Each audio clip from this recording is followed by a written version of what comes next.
तिमीलाई चमेलीको बारेमा सोध्नु पर्यो। कान्छा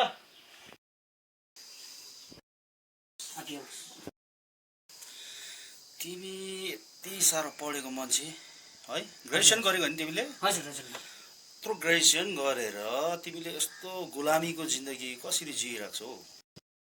खोइ अब यत्रो पढेर पनि काम छैन, अन्त बल्ल बल्ल तपाईँकोमा पाएँ, त्यो त मैले एकदमै सौभाग्य मलाई त अब आफूलाई।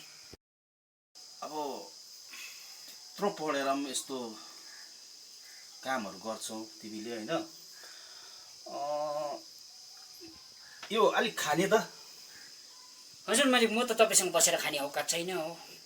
त्यो औकात सौकातको कुरा नगर न हौ, खाउ न हौ, केही पनि हुँदैन। आज हामी तिमी एकछिनको लागि तिमीले मलाई मालिक भनेर बिर्सिदियो।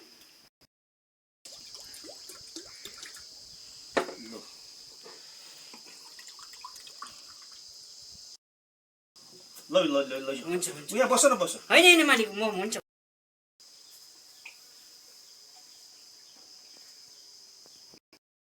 मालिक भन्नुहोस् आउनुहोस्। अब मेरो पनि उमेरले डाँडा काटिसक्यो है, बिजनेसको चक्करमा बिहा गर्नु बिर्स्यो, 50 नागिसक्यो। अनि त्यो चमेली छ नि हो, चमेली कान्छा, त्यसलाई यसो फकाइ फुस्लाइ गरेर मिलाउन हौ। अब तपाईँले भन्नुहुन्छ नि, अब नाइ त मैले कसरी गर्नु, अब तपाईँको नुन खाएको मान्छे र पनि अब दाजु चाहिँ अलिक मालिक अलिक दाजु चाहिँ कडाइ छ दाजु। अब तपाईँलाई याद भएको र रहने भन्ने दाजु चाहिँ अलिक कडा छ।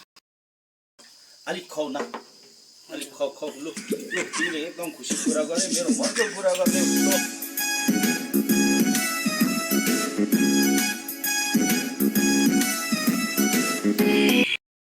के कुरा गर्दै थियौ अन्ना तिमीले? चमेली फमेली भन्दै थियौ, अब भन त। अघि त्यो चमेलीको कुरा गरेको थिएँ मैले, तिमीले भन्दै थियौ फकाइदिन्छु होइन, त्यो मिलाउनु पर्यो है कान्छा। ल नकुर हो के तिमीले जे भन्दा म मिलाउने हो? के भन्नु खोजेको तिमी?